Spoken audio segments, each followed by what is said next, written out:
Salve María a la audiencia, bienvenidos a este programa católico, lo inédito sobre los evangelios, el podcast semanal de los Heraldos. Hoy hablamos sobre el sufrimiento y vamos a abordar preguntas muy concretas. ¿Cuál es el sentido del sufrimiento? ¿No es mejor cegarse ante la perspectiva del dolor? ¿Se puede entender el sufrimiento? Les habla el hermano Gustavo de los Heraldos y este es el programa número 126 de Lo inédito sobre los evangelios podcast.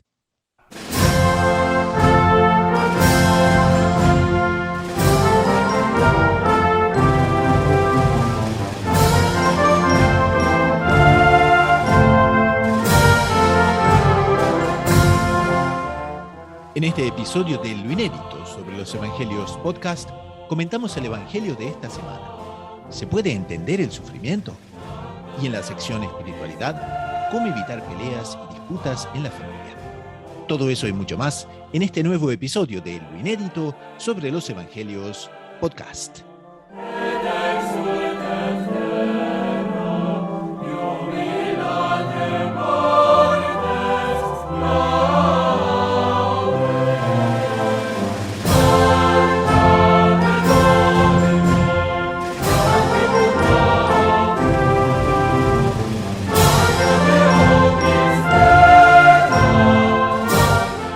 Bienvenidos una vez más, este es el programa número 126 de Lo inédito sobre los evangelios. Aprovecho como siempre para saludar a todas las radios que nos siguen y también a aquellos que nos siguen online.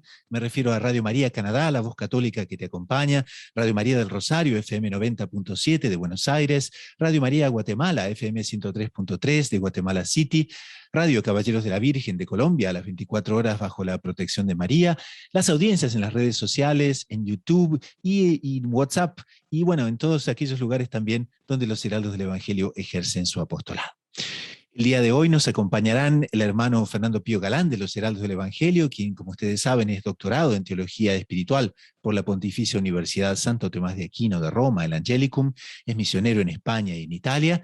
Nos acompaña también el doctor Saúl Castiblanco, quien es psicólogo, es editor de la agencia de noticias Gaudium Press en su edición hispana, y es, por supuesto, bachiller en Ciencias Religiosas por la Pontificia Universidad Santo Tomás de Aquino de Roma, el Angelicum, y por la Domuní, Universidad Internacional de los Dominicanos, con sede en Toulouse, Francia. Como ustedes saben, o mejor, para aquella audiencia que comienza a seguirnos quizás en los diferentes canales de YouTube, el programa toma su nombre de la obra de Monseñor John-Claude Díaz, fundador de los Heraldos del Evangelio, que justamente es Lo inédito sobre los evangelios. Y es una colección de 7 volúmenes donde Monseñor John-Claude ilumina realmente con sus comentarios cada domingo del ciclo litúrgico. Entonces, para de alguna manera llamar la atención a nuestros oyentes sobre esa obra, comentamos entonces programa a programa cada evangelio que toca durante la semana y por supuesto comentamos todos esos aspectos que son realmente muy inéditos y que nos van a ayudar muchísimo en la vida espiritual. Pero antes de sumergirnos en el tema de hoy, vayamos al evangelio, que es un evangelio muy pero muy interesante porque tiene consecuencias muy aplicables a nuestra vida espiritual, a la vida de familia y también, por supuesto, levanta preguntas que son muy centrales, sobre todo en estos días de pandemia, para algunos post-pandemia, pero bueno, que en realidad no siempre nos sumergen en la incertidumbre. Entonces, para estos momentos, nada mejor que este evangelio del domingo. Lectura del Santo Evangelio según San Marcos. En aquel tiempo, se acercaron a Jesús los hijos de Zebedeo, Santiago y Juan, y le dijeron: Maestro, queremos que hagas lo que te vamos a pedir. Él les preguntó: ¿Qué queréis que haga por vosotros? Contestaron: Concédenos sentarnos en tu gloria, uno a tu derecha y otro a tu izquierda. Jesús replicó: No sabéis lo que pedís. ¿Sois capaces de beber el cáliz que yo he de beber y de bautizaros con el bautismo con que yo me voy a bautizar? Contestaron: Lo somos. Jesús les dijo: El cáliz que yo voy a beber lo beberéis, y os bautizaréis con el bautismo con que yo me voy a bautizar, pero el sentarse a mi derecha o a mi izquierda no me toca a mí concederlo, está ya reservado.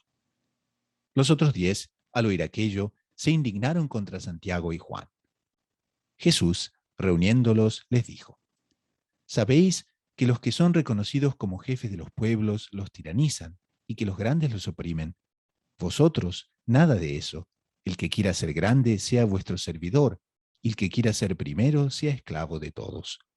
Porque el Hijo del Hombre no ha venido para que le sirvan, sino para servir y dar su vida en rescate de todos. Entonces, como pudimos ver en el Evangelio, se da un momento muy quizás tenso entre los apóstoles, eso lo vamos a discutir un poco después, ¿no?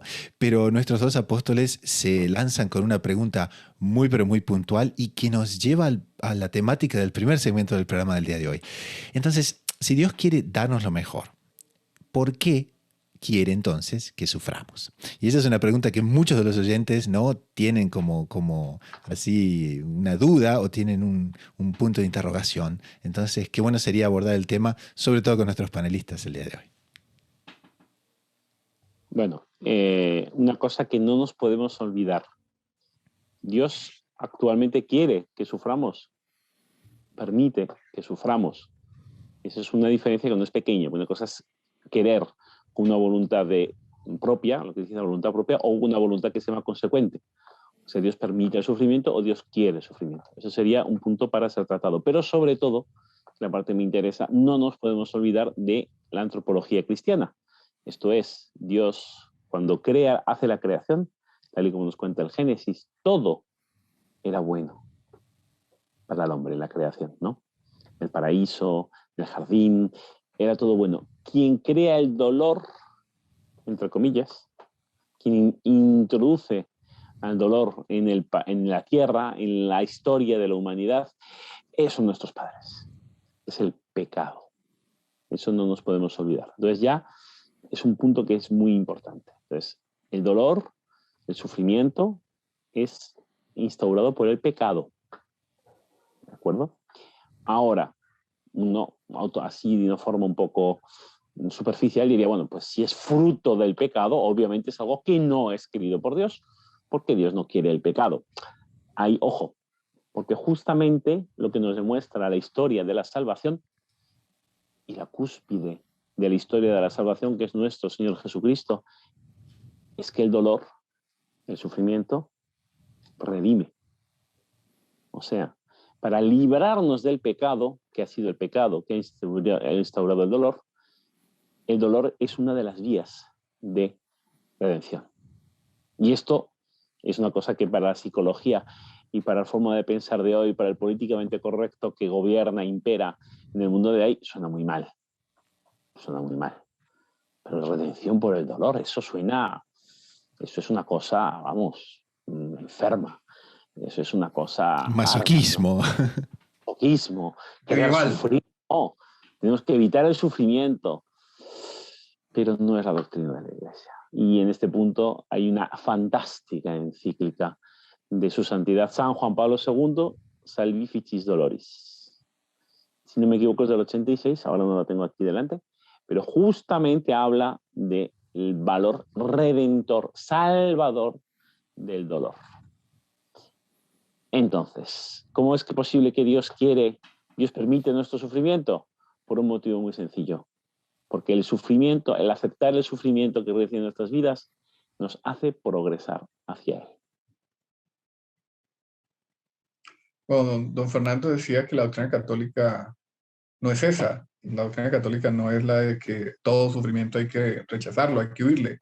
Pero yo diría también, don Fernando, que la realidad humana, doctor Primo Correa Oliveira hablaba de la sufritiva, que después del pecado original había una necesidad de sufrir, ¿no? Y yo pongo el siguiente ejemplo. En esta época donde todo se consigue con un clic o oprimiendo un botón, no han habido muchas personas que en medio del no dolor sienten un hastío, sienten un aburrimiento y también, por tanto, sufrimiento. Sí, lo vemos mucho, por ejemplo, con los jóvenes. Oiga, pero este tipo, ¿por qué sufre? No, es que me siento mal, me siento frustrado, me siento, bueno, ¿y por qué si lo tiene todo? ¿No? Si no sufre, ¿no? De pronto es porque no sufre. Como que el sufrimiento es necesario después del pecado original para obtener la poca felicidad o la mucha felicidad que tenemos aquí en la tierra. Entonces es aceptarlo, entenderlo, pero también verlo como una necesidad humana. Claro, se desarrollará más adelante qué es bien sufrir y qué es mal sufrir, ¿no?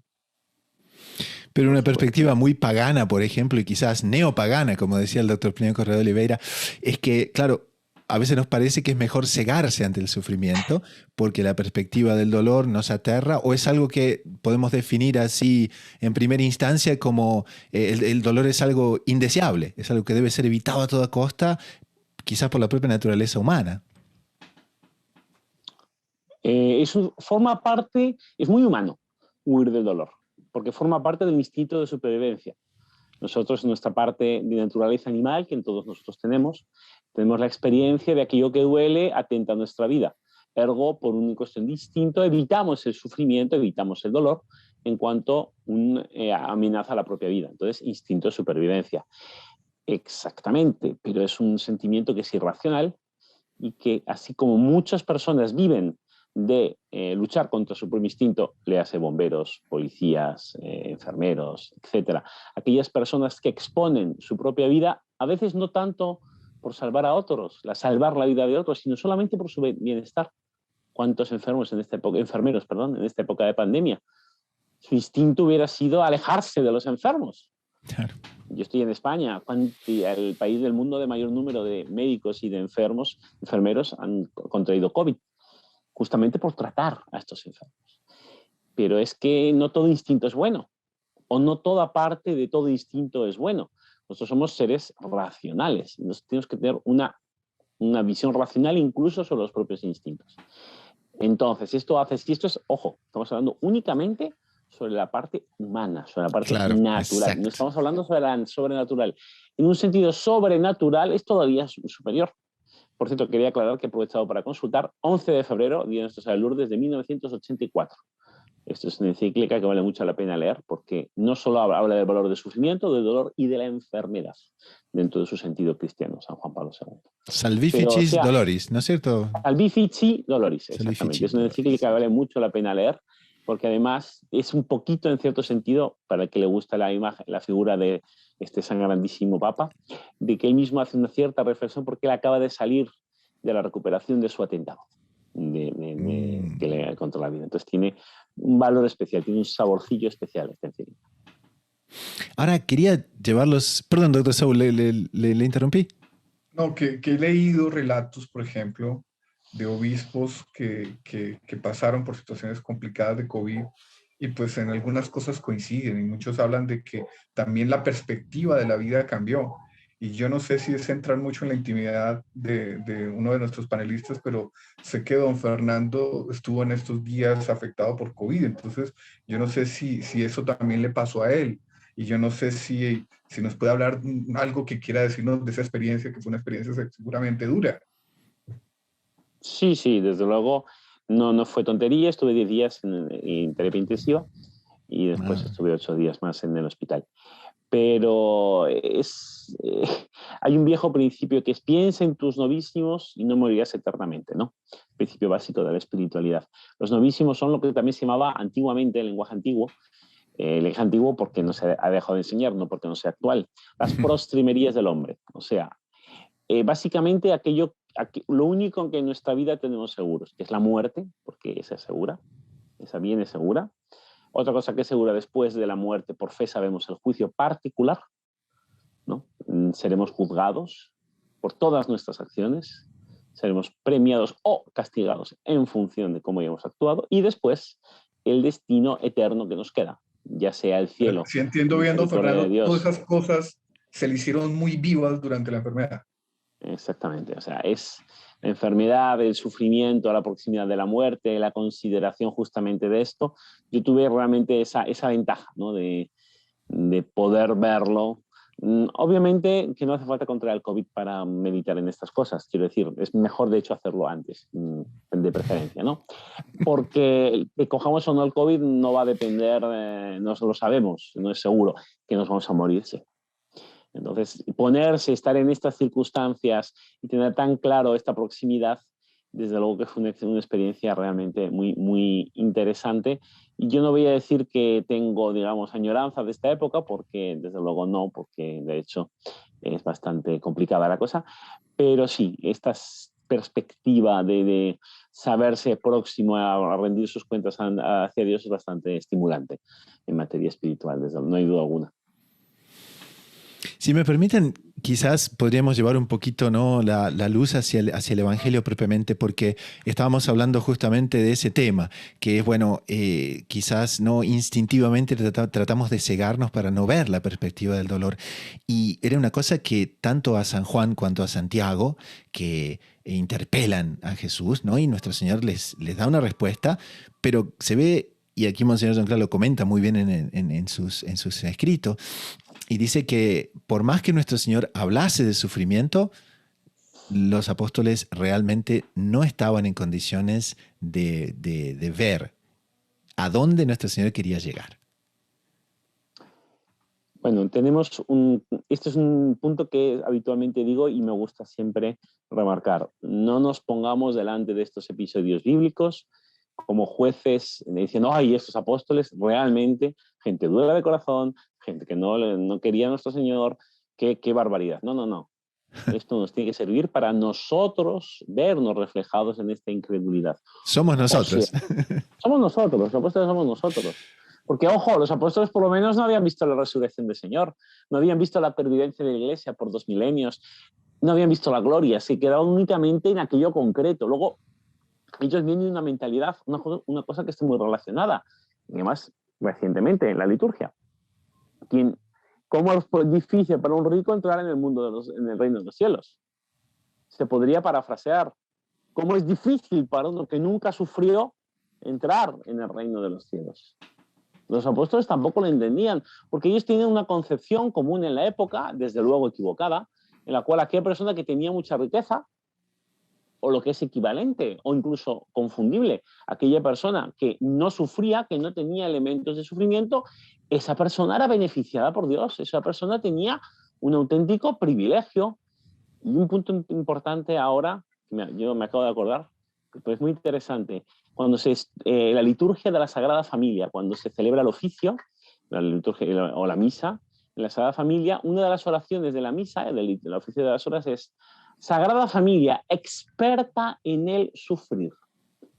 Es uno de los títulos que da la Sagrada Familia. La Virgen María siempre es la Inmaculada. La Sagrada Familia es experta en el sufrir. Pero ¿cómo es posible? La Sagrada Familia eran los 3 seres humanos más santos y más queridos por Dios. No digo de la historia, digo de la creación, juntos. La Iglesia los llama expertos en el sufrir. Ahora, el sufrimiento y la gloria también están muy relacionados, ¿no es cierto? Porque también, en definitiva, quien quiera llegar a esa verdadera gloria, que los apóstoles aspiraban tanto, ¿no? ¿Es posible pensar en esa gloria sin sufrimiento? No es gloria. No es gloria. Cuando usted consiguió la cosa más grande del mundo sin sufrimiento, uno no siente esa retribución que trae la gloria, ¿no? Ahora, sobre la pregunta que hizo ahora don Gustavo de la necesidad del sufrimiento para la perfección, al final la perfección humana no es sino consecuencia de la gracia. ¿Qué es lo que más nos aleja de la gracia? ¿Qué es lo que más nos aleja de Dios? Es el orgullo. El sufrimiento, por lo menos, abona el terreno para abajar el orgullo. Claro. Cuando uno está enfrente de la perspectiva, por ejemplo, de la enfermedad o de la muerte, uno se da cuenta de su vulnerabilidad, entonces uno dice, ¡ah! ¡Qué poca cosa soy yo! ¡Qué gran realidad es la muerte! ¡Qué gran realidad es el cielo! ¡Qué gran realidad es el infierno! Pensar que estuve, por ejemplo, a un velo de la muerte, necesito la ayuda de Dios. Ya ese beneficio de bajar nuestro orgullo, nuestro naturalismo, de ayudarnos a con la necesidad que tenemos de Dios, es gigantesco. Además hay otros, ¿no? Hay muchos otros, la purificación, la compasión, por ejemplo. Muchas veces, dice el doctor Plinio, no tiene, bueno, en la línea de lo que acabamos de decir, no tiene una profunda devoción a Nuestra Señora quien no ha sufrido. Pero podemos decir también, no tiene una comprensión real y humana y misericordiosa de los otros quien no ha pasado por grandes sufrimientos, porque es fácil lo que decía don Fernando, tomar la actitud despectiva contra los apóstoles. Sí, pero es que nosotros hemos sido eso, ¿cierto? Orgullosos, queremos méritos donde no los hay, donde no, por lo menos no los hemos ganado. Bueno, el sufrimiento nos ayuda a tener una visión más humana, más trascendente y más divina. Si me permiten, entonces podríamos cerrar este primer segmento del programa con las palabras aquí que Monseñor Jonclar cita del propio profesor Plinio Correa de Oliveira, que son realmente magistrales y nos gustaría realmente dar un broche de oro en esta primera parte, porque él dice, la vida de la iglesia y la vida espiritual de cada fiel son una lucha incesante. Y Dios a veces da a su esposa, la iglesia, días de una grandeza espléndida, visible, palpable, da a las almas momentos de consolación interior o exterior admirables, pero la verdadera gloria de la iglesia y del fiel resulta del sufrimiento y de la lucha. Y miren qué bonito lo que dice, lucha árida, sin belleza sensible ni poesía definible, lucha en que se avanza a veces en la noche del anonimato, del lodo del desinterés y de la incomprensión, bajo las tempestades y el bombardeo desencadenados por las fuerzas conjugadas del demonio, del mundo y de la carne.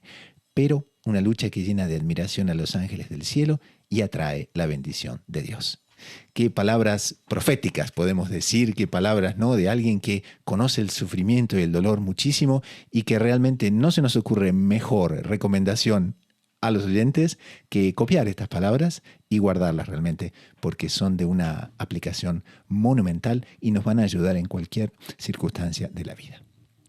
Bueno, pasamos a un pequeño corte con el padre Ignacio Montojo, que nos va a hablar un poquitito de la plataforma, y enseguida retornamos con un tema que es muy candente, porque si el sufrimiento existe, y el hermano Fernando también lo decía, ¿no?, que la Sagrada Familia, ¿no?, es justamente experta en el sufrir. Bueno, ¿cómo evitar peleas y disputas en la familia, pero desde el punto de vista del Evangelio de hoy? Ya volvemos. Soy el padre Manuel Rodríguez de los Heraldos del Evangelio y le vengo a hacer una invitación muy especial, un curso para descubrir la verdadera devoción a Nuestra Señora y poder consagrarse a ella. Es enteramente gratuito, online, y lo único que tiene que hacer para participar es hacer clic. Tal vez Nuestra Señora le está queriendo hacer un regalo venido del cielo. Tal vez le quiere regalar su propio corazón. No deje de hacer clic para participar.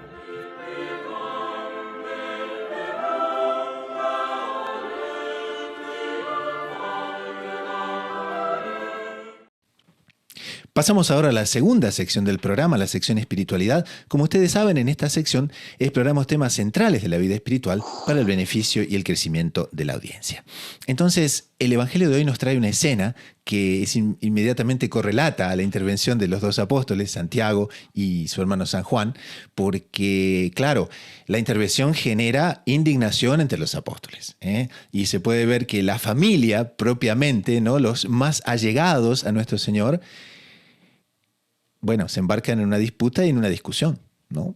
Entonces, nos gustaría preguntarles a los panelistas del día de hoy cómo podemos aplicar este evangelio a la realidad propia de la familia y decir, bueno, ¿cómo podemos evitar peleas? ¿Cómo podemos evitar disputas? ¿O cómo muchas veces podemos tener un cierto tacto para evitar que la ira, muchas veces, ¿no?, tome a los otros por actitudes que nosotros tomamos a veces sin pensar o, bueno, de una manera superficial? Un momento de silencio, porque no es fácil esto. No, hay que tener en cuenta que dentro de lo que es la convivencia humana tenemos una capacidad natural, instintiva en cierto sentido, de compararnos. ¿Es una tendencia buena o tendencia mala? En sí misma es neutral, porque es justamente uno de los mecanismos del aprendizaje humano. El ser humano aprende por imitación. Para poder imitar hace falta comparar. El problema es que el ser humano no somos solamente, como hemos ya dicho, la parte natural, la parte espiritual, una parte espiritual dañada por el pecado original.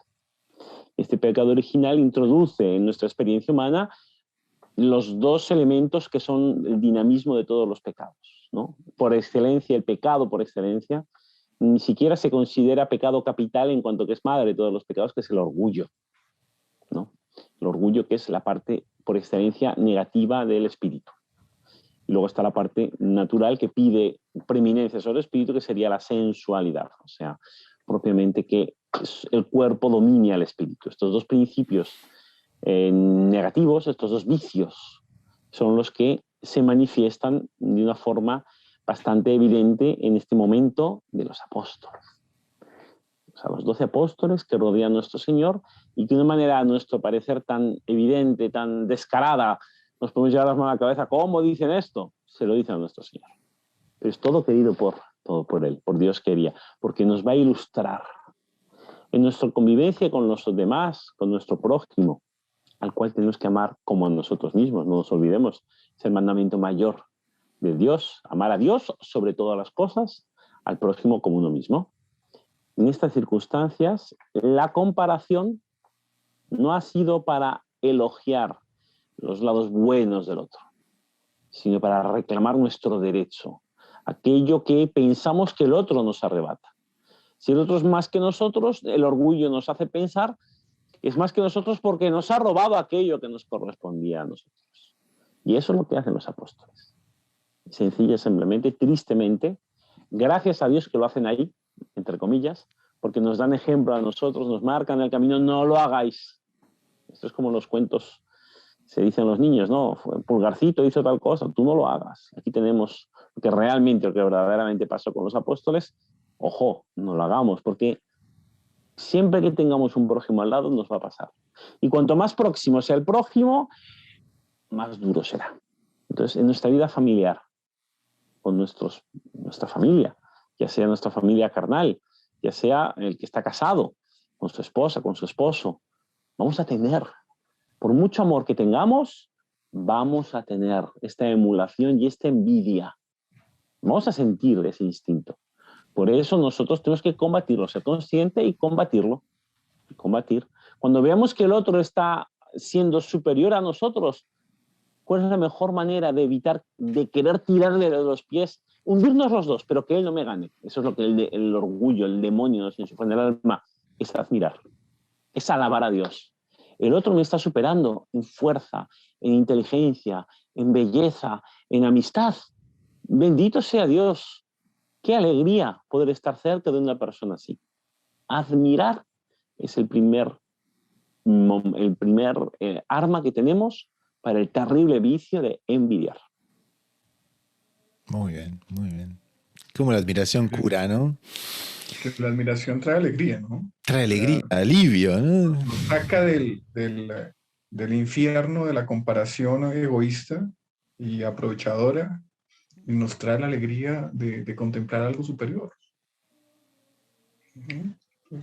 Y también otra cosa, los apóstoles, claro, qué fácil es criticarlo, ya lo ha dicho el hermano Fernando, estaban saliendo de un mundo completamente así, donde lo que imperaba el orgullo, aplaste al otro, sobresalga, envidie, ¿no?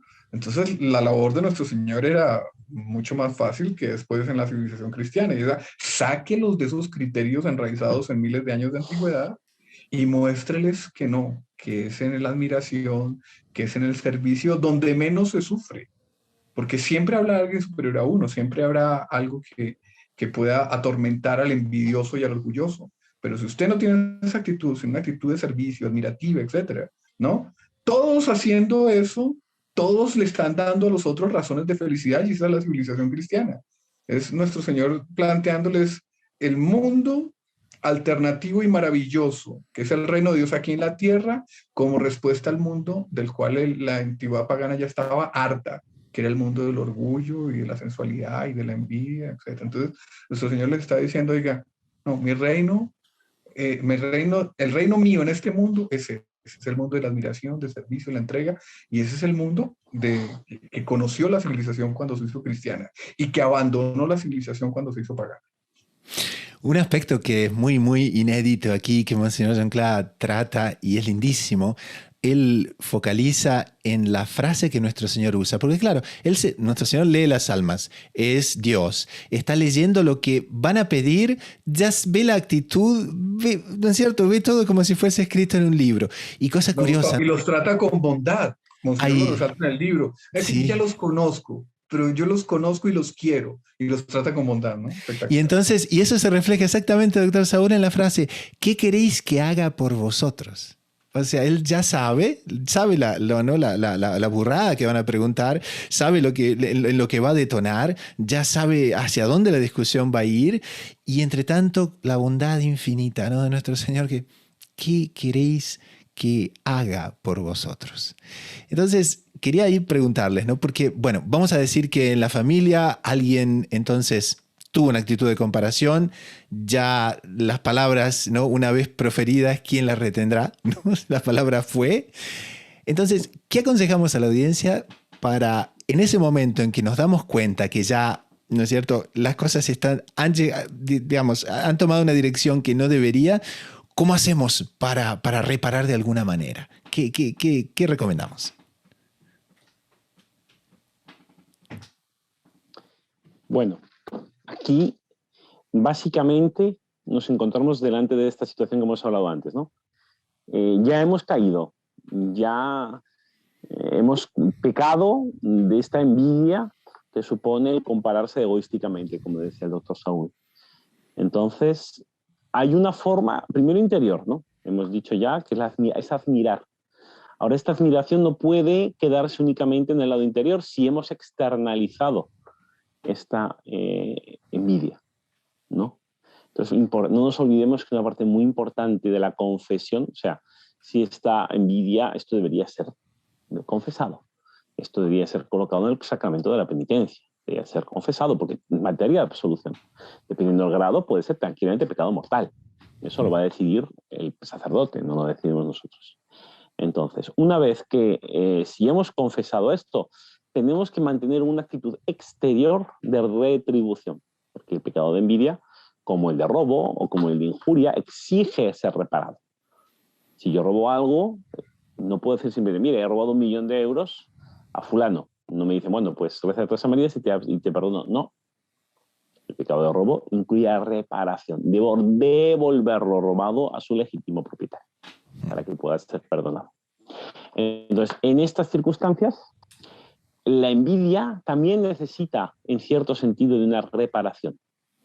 O sea, yo debo, delante de la persona de la cual he sentido envidia, de la cual me he comparado, debo propiamente manifestar una admiración. O sea, debo manifestar propiamente este arrepentimiento de una cosa que sé que no solo le he dañado a la persona en cuanto a una cuestión, digamos, puede ser que no, puede ser que sí, de ámbito social, pero desde un punto de vista espiritualmente también lo he dañado. Estos sentimientos negativos, pecaminosos, de una forma misteriosa, pero el doctor Saúl nos podría decirlo de una forma más precisa, dañan también a la persona, sea desde un punto de vista natural, psicológico, desde un punto espiritual. O sea, tiene que ser reparado, exige una reparación, pero siempre va a pasar por esta admiración, que no debe dejar de ser otra cosa que la traducción a este nivel de lo que es el principio de caridad, de amar al prójimo como a sí mismo. Don Fernando hablaba del daño, y es tal cual, ¿no? ¿Cómo patentizar el daño de la envidia y de la no admiración? Dos personas pasan, o mejor, pasa una persona que lamentablemente no ha combatido la envidia enfrente de una maravilla, por ejemplo, de un pajarillo maravilloso, y pasa un niño que hasta ahora está comenzando su vida y por lo tanto no tiene tanta carga de pecado. El niño enfrente del pajarillo maravilloso, qué alegría, qué entusiasmo, ve mundos maravillosos, vive una maravilla interior. El otro, lamentablemente, es como si le mostraran un pedregullo, como si le mostraran algo horrendo. ¿Qué vida dio fruto? La del que combatió la envidia, la del que cultivó la admiración, la del que no ha manchado su vida con la envidia y con la comparación mala. Entonces, bueno, es un argumento. Y claro, y para eso sabemos que tenemos pecado original, don Fernando nos lo dijo, todos hemos pecado de envidia. ¿Cómo se combate eso? Con la gracia, con la oración del admirativo y la alegría del admirativo y el hastío de la vida del no admirativo y del envidioso nos debe mover a acudir a la gracia para pedir que Nuestra Señora nos cambie el corazón. Y ahí está este aspecto también, el ejemplo de nuestro Señor, porque claro, Él siendo, ¿no?, Rey de Reyes, siendo Señor de los Señores, siendo Dios, ¿no?, Él nos dice que el Hijo del Hombre no ha venido a ser servido, sino a servir y dar su vida en rescate por la multitud, ¿no? Entonces, ¿por qué no traer también ese otro aspecto hacia la vida familiar en el sentido de que si nuestro Señor vino a servir y vino a dar su vida, cómo eso nos puede inspirar, ¿no? Bueno, no nos podemos olvidar de que la vía del cristiano es la imitación de Cristo. El viejo principio, Christianus alter Christi, El cristiano es otro Cristo. Entonces, todo en la vida de Cristo es ejemplo del cristiano. Entonces, tal cual nos dice el hermano Gustavo, nuestro Jesucristo viene a servir, no a ser servido. Y ese punto es fundamental porque es la traducción concreta al mandamiento de amar al prójimo como a sí mismo. ¿De acuerdo?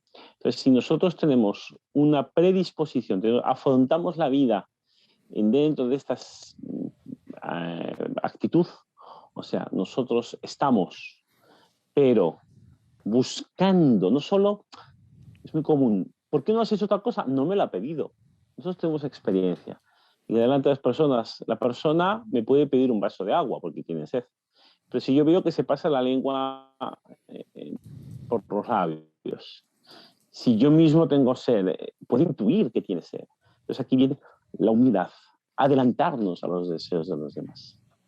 Entonces esta capacidad que tiene el ser humano de justamente compararse puede ser también aplicada y ser revertida justamente como por medio de la humildad al servicio. Entonces yo veo que el otro tiene una necesidad, yo me adelanto a él. Yo no lo veo, pero si yo mismo lo deseo, es posible que lo desee. Yo le pregunto. Yo me coloco en esta disposición habitual, que es llamada virtud del servicio. La vida de los santos, la vida de la Virgen, no nos olvidemos. Segundo misterio del Rosario, la visita de la Virgen a su prima Santa Isabel. No una visita social, no fueron a hablar de las últimas modas de Jericó.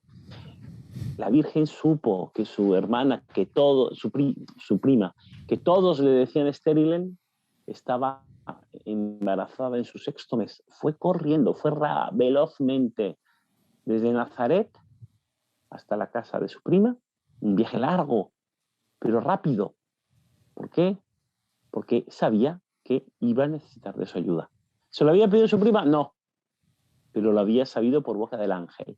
Y es en esa actitud de servicio, en esta, como decíamos, señor Juan Clá, esta iniciativa misericordiosa, que no fue pedida, como por otro lado tampoco se lo pidieron los siervos en las bodas de Caná, tampoco le pidieron vino, pero ella se dio cuenta que le faltaba. En esta iniciativa misericordiosa de ir a visitar a su prima Santa Isabel es que recibimos el magnífico Magnificat, esa oración que rezamos y que es la alabanza no solo de Dios a María, sino de María a Dios, porque ella estaba en una situación de humildad, estaba en una disposición habitual de servicio. Muy bien, muy bien.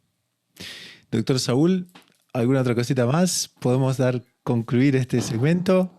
No, que me parece muy importante haber hablado también en estos tópicos de la admiración, yo haber profundizado en eso. ¿Por qué? Porque en la vida familiar y con los cercanos es muy fácil adquirir una visión no admirativa de esos cercanos, ¿cierto?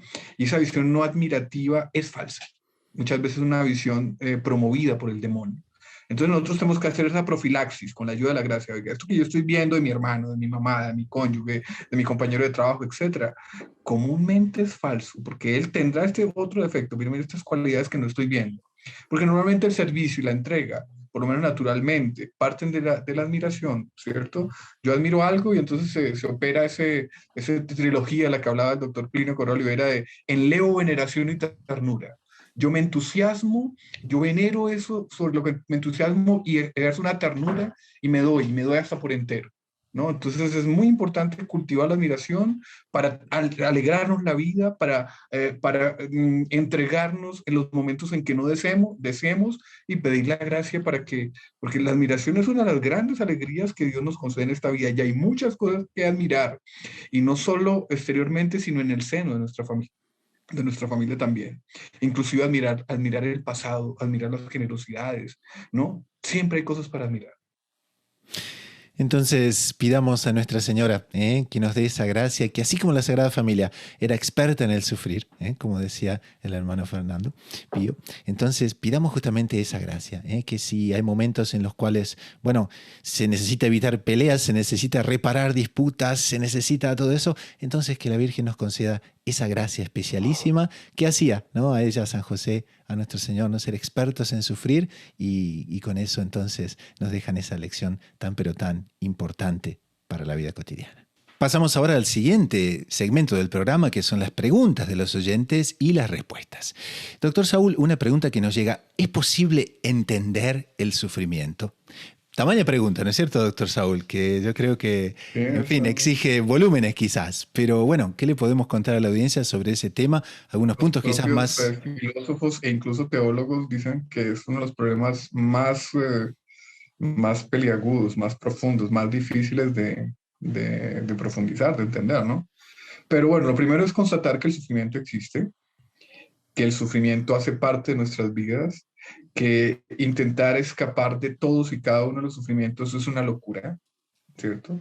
Pero quien asume esto casi que parecería un resignado a una pena de prisión que tiene que aceptarla. Entonces, la misma teología nos muestra que hay formas de concebir el sufrimiento también de una manera, por así decir, positiva, ¿cierto? O sea, cuando uno consigue algo después de un sacrificio grande, un esfuerzo grande, ese algo es más valioso y produce más felicidad. Entonces ya empezamos a ver cosas positivas del sufrimiento, ¿cierto? El aceptar el sufrimiento trae paz, otra cosa positiva del sufrimiento, ¿cierto? Quien huye al sufrimiento, el sufrimiento lo persigue y es una persona que ya no tiene paz, ¿no? El problema del sufrimiento está unido a otro problema trascendental y es la existencia del mal en el mundo, ¿no? Entonces, ¿por qué el mal? ¿Por qué Dios permitió el mal? Pero bueno, como decía don Gustavo, es toda una serie de profundizaciones que se han hecho a lo largo de los siglos, desde la filosofía incluso pagana, pero sobre todo la filosofía cristiana y la teología cristiana, para valorar el sufrimiento bien aceptado, ¿cierto? Y eso pues tras las huellas de Cristo, que él no tenía que haber sufrido tanto para haber redimido al género humano, pero él quiso sufrir. Entonces, si él lo quiso es porque el sufrimiento tiene un valor muy grande. Ahora, la pregunta tiene todo sentido. ¿Por qué? Porque la naturaleza humana, por así decir, es una contradicción. Por así decir, no, es una contradicción, ¿no, Gustavo? Por un lado, no queremos sufrir, pero por otro lado, nuestra propia naturaleza nos hace sufrir. Claro, porque nuestra naturaleza desea cosas, pero esas cosas le causan sufrimiento. Y nuestra naturaleza es contradictoria y eso nos hace sufrir. Es lo que acabamos de decir. Entonces, ya lo decía San Pablo.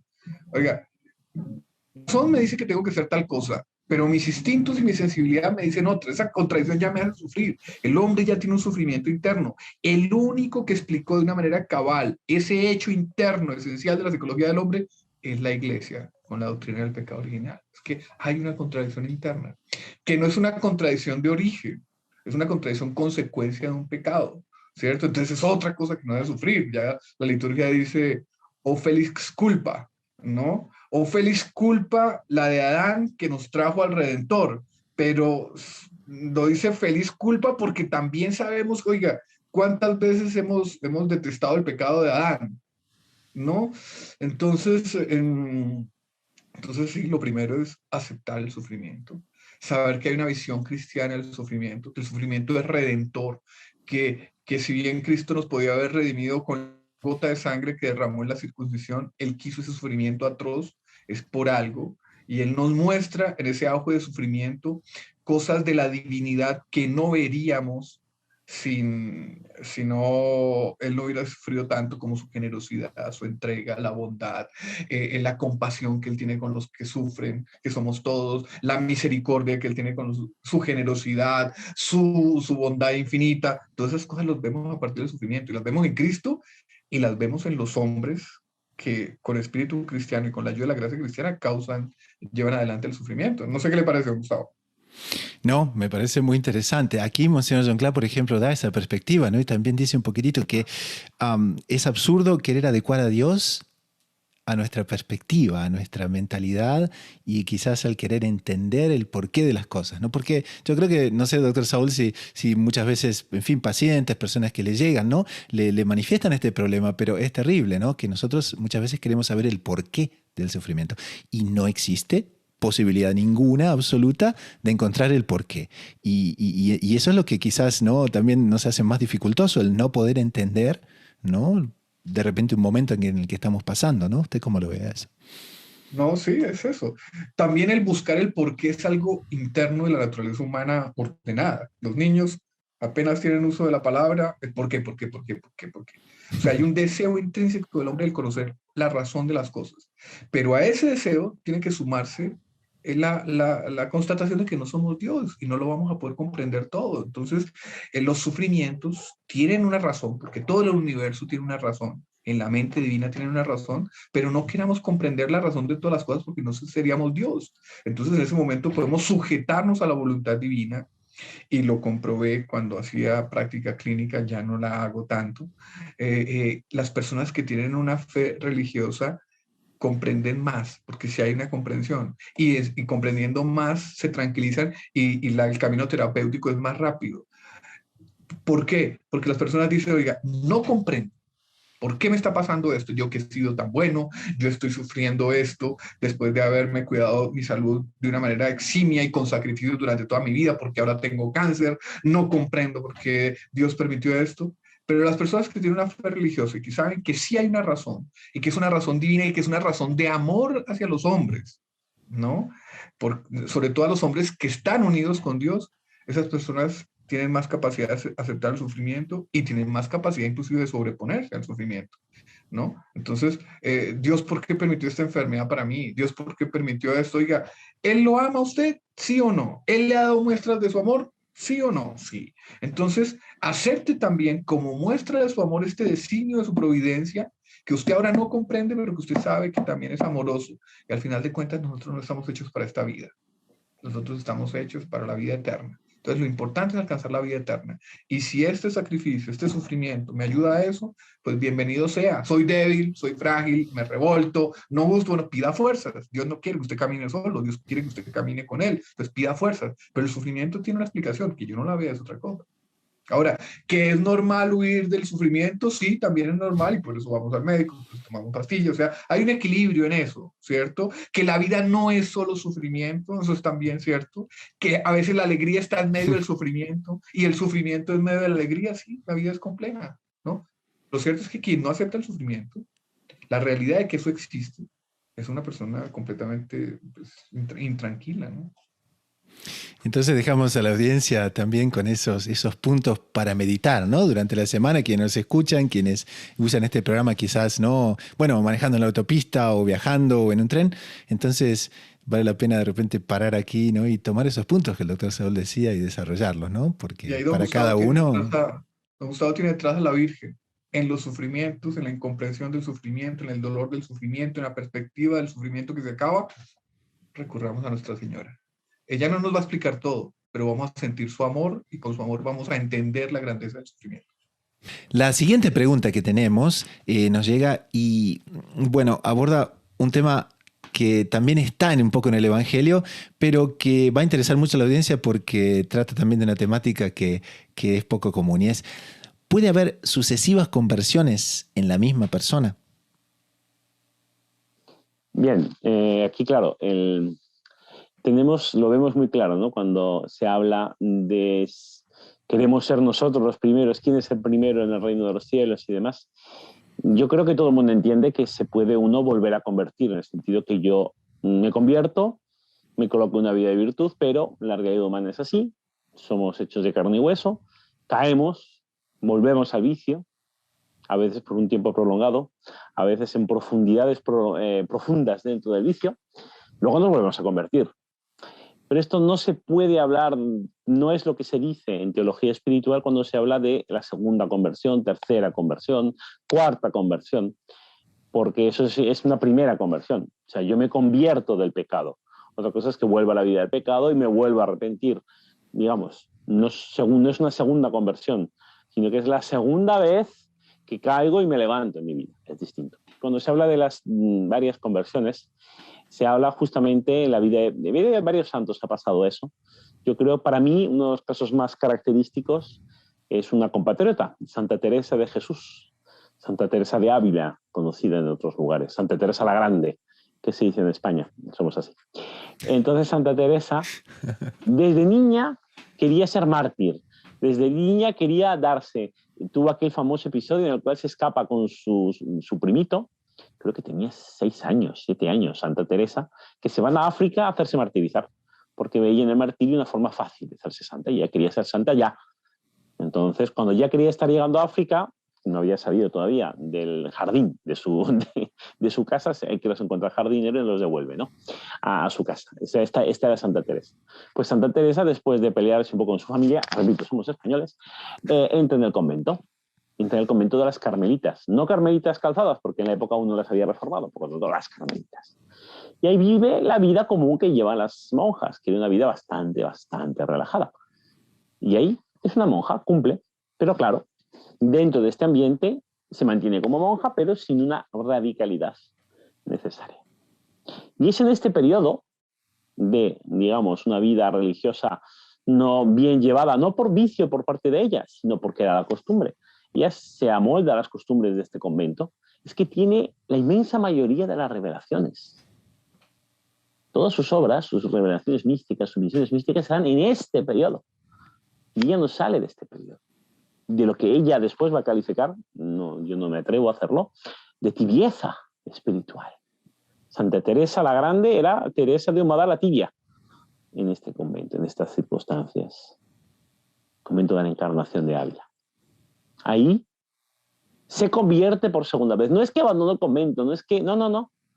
Pero después de tener años de revelaciones por parte de Cristo, es que decide hacerle caso y hacer la fundación de esta reforma del Carmelo, que son las Carmelitas Descalzas.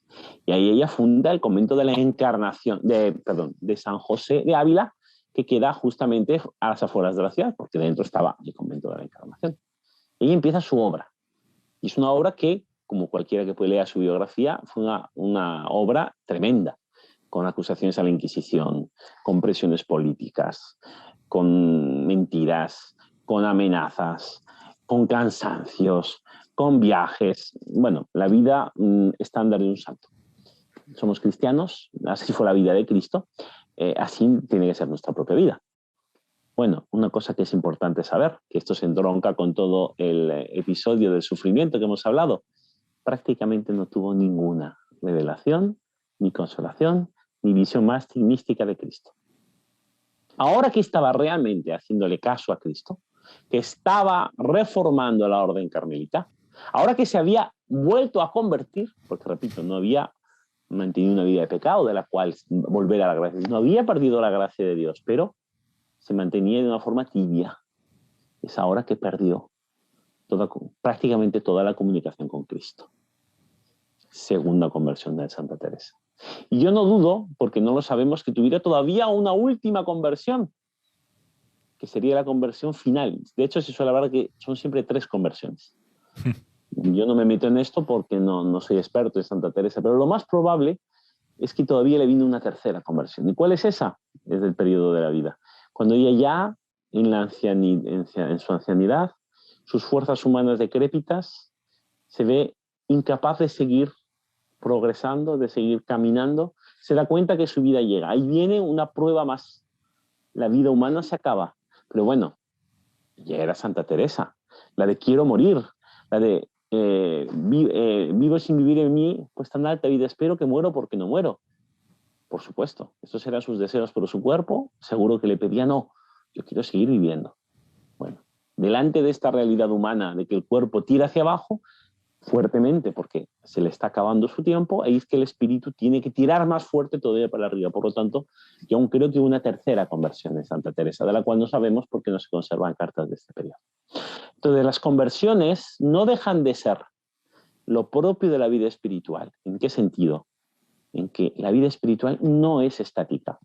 Una figura que le es muy querida, que inició la obra de los Heraldos del Evangelio, el profesor Piño Correa de Ribeira, decía, la vida espiritual no es estática, es dinámica, pero como una escalera mecánica que va hacia abajo.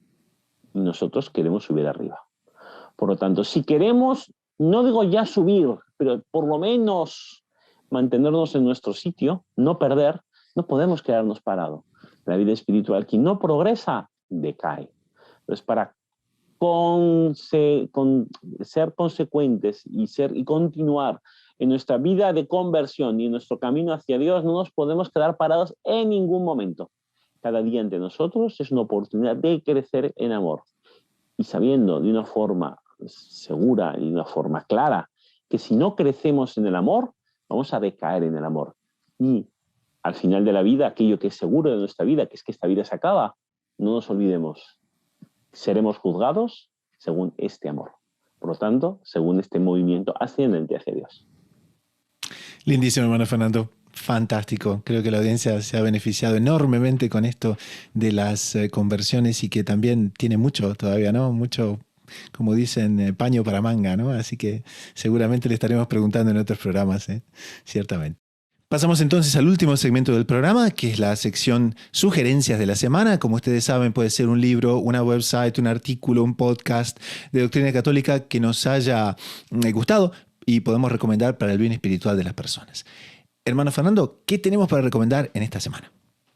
Bueno, estamos todavía en octubre, estamos en el mes del Santo Rosario y no podemos olvidar que el Santo Rosario nace en un contexto de combate, o sea, de la lucha contra los albigenses por parte de Santo Domingo de Guzmán, y se instaura como fiesta para la Iglesia Universal en medio de otro contexto de combate, que es otra lucha que fue tanto militar cuanto religiosa, que fue la batalla de Lepanto. San Pío V, monje dominico, el Papa que instaura el hábito blanco para todos los papas, instaura esta fiesta primero para pedir por el éxito de la batalla. No nos olvidemos, la primera victoria cristiana sobre los turcos en mar.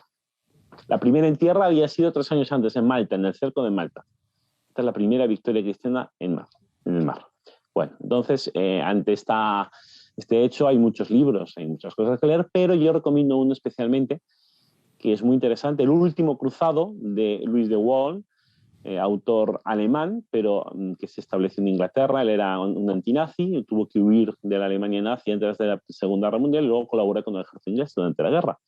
Y terminada la guerra, aplicó sus características de escritor a escribir las biografías de varios santos, a novelarlas. O sea, vamos a leer una novela de prosa muy interesante, realmente apasionante, escribía muy bien, pero de hechos totalmente verídicos. No se inventa nada, se limita a rellenar los huecos que la historia no nos da sobre diálogos y situaciones, pero todo lo que cuenta es verídico, todo lo que cuenta es real.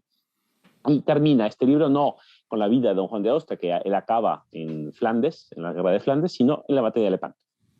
Es ahí que termina este libro. Yo lo recomiendo a todo aquel interesado en este periodo histórico porque lo refleja de una manera muy fiel y muy amena. Entonces, es un libro que yo recomiendo realmente leer porque habla más muy bien de eso, no solo de don Juan de Austria, habla de toda la batalla, del Papa San Pío V, etcétera. Lo ponemos entonces en las notas del programa. Y con esto llegamos al final del programa del día de hoy. Si les ha agradado, no dejen de suscribirse, no dejen de colocar las notificaciones, no dejen de compartir el programa, de darle like, en fin, de todas las maneras que se pueda compartir con las personas, están invitados a hacerlo. Pero sobre todo con esto, en nombre del equipo de producción y de quien les habla, el hermano Gustavo de los Heraldos, nos despedimos hasta dentro de una semana. Así que a rezar mucho, a perseverar con confianza, con los ojos en la Eucaristía y en María Santísima, a la búsqueda incansable de descubrir siempre más lo inédito sobre los evangelios.